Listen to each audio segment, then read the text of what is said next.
A esta hora de la mañana recibimos en TPA Noticias Matinal a Daniel García, es catedrático de Ecología de la Universidad de Oviedo. Daniel, buenos días, bienvenido. Hola, buenos días. Bueno, con usted se puede hablar de muchísimas cosas, ¿no? Pero vamos a centrarnos primeramente en dos estudios que en realidad creo que es uno sobre los manzanos. Primero, el que tiene que ver con las aves. ¿Qué nos puede contar? Bueno, desde hace ya unos cuantos años pues estamos trabajando la importancia que tiene la biodiversidad en lo que llamamos los servicios ecosistémicos, esos procesos, ¿no?, que tienen una repercusión positiva, ¿no?, en la sociedad, ¿no? Entonces, en la agricultura eso es bastante claro, ¿no?, cómo los animales pueden influir en la producción de las cosechas, por ejemplo, ¿no? Entonces, el manzano de Sidra de Asturias pues es un sistema muy bueno para evaluar ese efecto de la biodiversidad. Entonces, nosotros nos centramos en principio en ver cómo las aves insectívoras pues pueden ejercer un papel controlando las plagas dentro del manzano y, bueno, mejorar un poco las perspectivas de producción que pueden tener los productores. Bueno, cuénteme, primero, aves insectívoras, ¿cuáles son? Bueno, son las aves que tienen una dieta basada sobre todo en insectos artrópodos, ¿no? Y que además pues se mueven bien por lo que sería la vegetación leñosa, que se suben a los árboles, básicamente, ¿no? Sí. ¿Y qué han detectado ustedes en estas fumaradas? Es decir, si lo prefiere, ¿cómo influyen esta biodiversidad en los manzanos? Bueno, lo que hemos visto es que las aves, primero que hay una diversidad puede ser muy alta, ¿no? Podemos encontrar fincas que tienen numerosas especies de aves insectívoras. Segundo, que pueden tener un efecto reductor en la cantidad de artrópodos y de plagas que viven sobre los manzanos, ¿no? Y tercero, que hay una relación entre la biodiversidad, ¿no?, la riqueza, por ejemplo, de especies, el número de especies diferentes que podemos encontrar en una finca, y ese papel de control de plagas. El control de plagas es mayor cuando tenemos mayor biodiversidad de aves en las fincas. Claro, es decir, si tenemos una finca con muchos pájaros, será una buena señal, entiendo. Sí, básicamente esa es la idea, ¿no?, que cuantas más aves de distintas especies, hago hincapié un poco en que tiene que haber variedad, ¿no?, de aves dentro de las fincas, es mejor para conseguir unos niveles de control de plaga más altos. ¿Ha notado una evolución en los últimos años? Me refiero, porque si quizás haya subido la temperatura, hayan desaparecido alguna variedad de pájaros. Bueno, en realidad las aves en estos ambientes agrícolas están variando bastante en los últimos años, ¿no? Aquí, en realidad, bueno, lo que estamos viendo parece que hay efectos incluso positivos, ¿no?, de algunas especies que están aumentando, ¿no? Porque, bueno, se pueden estar viendo favorecidas porque pues en algunos puntos puede haber mayor desarrollo de bosques, ¿no?, etcétera, ¿no? Y algunas otras especies, pues por ejemplo los gorriones, ¿no?, que viven en entornos bueno, un poco más humanizados, pues están disminuyendo. No se sabe muy bien por qué. Vamos. ¿Y el resultado, es decir, con un mayor control de plagas, es una mayor producción de manzana o también mejora la calidad de la manzana? Pueden ser ambas cosas, vamos.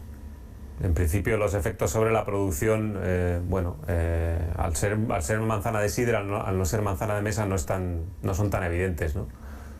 Pero sí se puede ver un efecto en la calidad, por ejemplo, ¿no? Ya estoy pensando en manzana ecológica, fundamental tener esta biodiversidad, es decir, no sé si en las fumaradas creo que no hay espantapájaros, pero ya los pueden ir quitando. Bueno, sí, la idea es un poco intentar ayudar a las aves a entrar en las pumadradas, ¿no? Se pueden hacer distintas acciones, ¿no? Sin que necesariamente sea una producción ecológica. Cuando hablamos de producción ecológica nos estamos refiriendo pues a una especie de label, ¿no?, que está basada sobre todo en cuestiones como no utilizar pesticidas químicos, lo mismo con los fertilizantes, ¿no? Pero luego hay otras cuestiones que pueden ser más importantes, ¿no?, como pues conservar, por ejemplo, el entorno de las pumaradas para que favorezca la presencia de las aves, ¿no?, que vengan desde fuera, ¿no? Sí. O colocar cajas nido, por ejemplo, ¿no? ¿Cómo se puede ayudar entonces para que lleguen estas aves? Bueno, básicamente es trabajar en las características que tiene la finca y el entorno inmediato, ¿no? Es muy importante lo que denominamos las sebes, esos setos vivos, ¿no?, que muchas veces forman la linde de las fincas, ¿no?, que están formadas pues por árboles y arbustos autóctonos, ¿no?, muy variados también, ¿no?, que suponen un refugio para las aves, ¿no? Las aves se refugian ahí y desde ahí entran hacia las fincas, ¿no? A veces también hemos visto pues que mantener un dosel de los propios manzanos que sea más o menos continuo, ¿no?, pues evitar podas excesivas o claros muy grandes dentro de las fincas, también es importante porque en cierto modo pues las aves van buscando un área donde puedan estar protegidas, ¿no? No parecen acciones muy complicadas. No, eso está en la mano de los propios productores, ¿no? De los dueños de las fincas, ¿no? Un poco más complicado es gestionar el paisaje a una escala un poco mayor, ¿no? Porque sí que hemos visto también pues, que la presencia de pequeños remanentes de bosque autóctono también es importante, ¿no? Porque son también zonas donde las aves pues, se refugian, ¿no? Y sirven un poco de zonas que luego vierten, ¿no? Biodiversidad hacia los manzanos, ¿no? Este trabajo, ¿se lo han explicado a los productores? ¿Van de la mano con ellos? Pues sí, en principio pues vemos que hay una actitud muy positiva por parte de los productores y bueno, también hay una serie de acciones por parte del gobierno del Principado a la hora de proporcionar subvenciones para productores que siguen una serie, o sea que se comprometen a hacer una serie de medidas amigables con la biodiversidad. Entonces bueno, la verdad es que la colaboración está siendo bastante positiva, ¿no? Decía yo que el estudio tenía dos patas, ¿no? Una la de las aves y otra es un estudio de control de plagas y polinización de manzanos. No me salía la palabra. Sí. En esta otra pata, ¿qué hemos podido ver? Bueno, lo que hacemos es básicamente ver la importancia que tienen los insectos que visitan las flores y que transmiten el polen de una flora a otra, y eso es indispensable para que cuaje la manzana. O sea, sin esa transferencia de polen, que tiene que ser de un manzano de una variedad a otro manzano de otra variedad, un manzano no se puede polinizar a sí mismo, ¿no? No es viable, ¿no? Pues ese transporte lo tienen que hacer los insectos, ¿no? Entonces, sin insectos, sin polinizadores, básicamente no hay manzana y no hay sidra, ¿no? Entonces tiene que haber un equilibrio entre esas aves que pueden acabar con los insectos, digamos, que no nos interesan, pero que no acaben con todos, claro. Sí, lo que pasa es que, bueno, digamos que estos aves insectívoras controladores de plagas, pues tienen una depredación bastante limitada sobre los insectos polinizadores, que son otros grupos de insectos, ¿no? Como pueden ser las abejas, ¿no? Las abejas, que son un montón de especies diferentes, o los abejorros, que sufren tasas de ataque por parte de las aves que son relativamente menores comparado con lo que pueden sufrir pues insectos que están ahí simplemente quietos, ¿no? en el árbol chupando, como puede ser un pulgón, ¿no? O una oruga, ¿no? Al final le escucho a usted y pienso qué lista es la naturaleza al final. Bueno, digamos que no sabemos si es muy lista o no, pero bueno, más o menos funciona, ¿eh? Y en algunos aspectos ese funcionamiento pues puede ser positivo desde el punto de vista de nuestra vida también, ¿no? En muchos, en realidad. Sí, hacen un estudio, no sé si parecido con los arándanos también. Sí, también estamos tratando también de ver un poco esos efectos de polinizadores y aves en arándanos, ¿eh? Que es un cultivo que bueno, pues es un poco más reciente en Asturias, son variedades de arándanos americanos, no me estoy refiriendo al arándano de montaña que crece de forma natural. Estas son variedades que vienen sobre todo de Norteamérica y que dependen también de los insectos polinizadores. Ahí, por ejemplo, hemos visto que son muy importantes los abejorros, ¿no? Porque las flores del arándano son muy cerradas y digamos que las abejas de la miel, por ejemplo, pues tienen dificultades para entrar en esas flores, ¿no? Claro. Y luego en el tema de las aves, ahí ya la cosa se complica un poco porque tendríamos un efecto potencial distinto, ¿no? Por una parte vemos que hay aves que están comiendo frutos, ¿no? En el momento de la maduración, y están provocando pérdidas a los productores, que en algunos casos y en determinadas fases de la cosecha pueden ser importantes, ¿no? Pero luego estamos viendo a ver si pueden tener también un efecto como controladores de plagas. Eso es lo que ahora mismo estamos un poco en desarrollo de ese estudio, para ver un poco esos balances positivos y negativos, ¿no? Claro, que pueden tener las aves. En una plantación de arándanos el control de las aves tendría que ser muy, muy preciso y selectivo, ¿no? Estas sí, estas no. Sí que hemos visto, lo que hemos visto es que depende sobre todo de unas especies concretas, ¿no? Que, bueno, pues que en determinadas épocas, como puede ser junio, ¿no? Pues que los pollos están siguiendo a los padres, ¿no? Ya fuera del nido, pues digamos que se juntan grupos familiares, sobre todo mirlos y zorzales, los ñerbatos.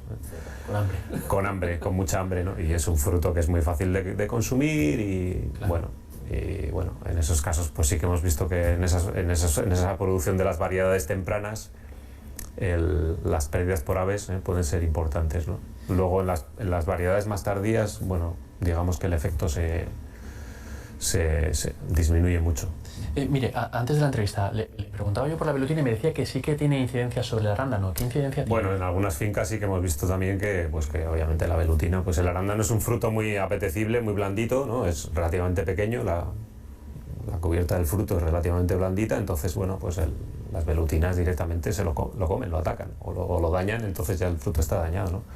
Entonces bueno, puede producir pérdidas de cosecha importantes porque además pues se juntan también cantidades de avispones relativamente grandes, ¿no? Entonces bueno, es un problema también para... Bueno, a mí me da la sensación de que cada vez hay más. Yo no sé si esto es real. Sí, la especie se ha ido expandiendo cada vez más y entonces bueno, pues ahora mismo pues habrá que ver hasta qué punto pueden ser eficaces pues esas medidas de control de la plaga, o bien mediante insecticidas o bien mediante pues control biológico, ¿no? También de aves, ¿no? Pues hay algunas rapaces, por ejemplo, como los halcones abejeros, que son una especie de ratoneros pardones, vamos,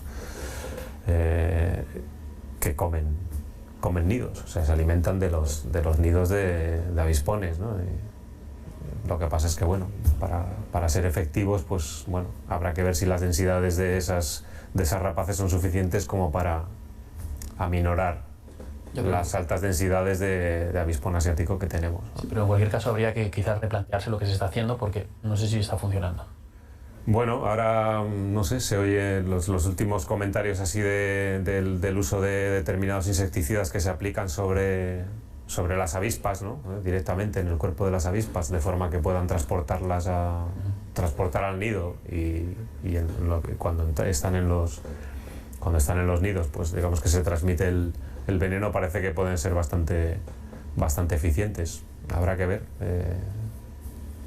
Mire, yo quería aprovechar su presencia aquí porque en este informativo hemos hablado del informe del Plan de Prevención de Incendios de 2024. No le voy a preguntar por él porque bueno, se publicó ayer, supongo que necesitará de un estudio, pero yo preparando la entrevista vi una cosa muy interesante que decía usted sobre los incendios en su momento, los incendios de este año. Sí. Convencer a los que encienden el fuego de que no merece la pena. ¿Por qué no merece la pena? Bueno, pues porque tenemos que hacer un balance entre efectos, o sea, perjuicios que provoca el fuego, ¿no? Y muchas veces son perjuicios colectivos, ¿no? Muchos son debidos a cuestiones ambientales, ¿no? Contaminación, pérdida de biodiversidad, pérdida de suelos, ¿no?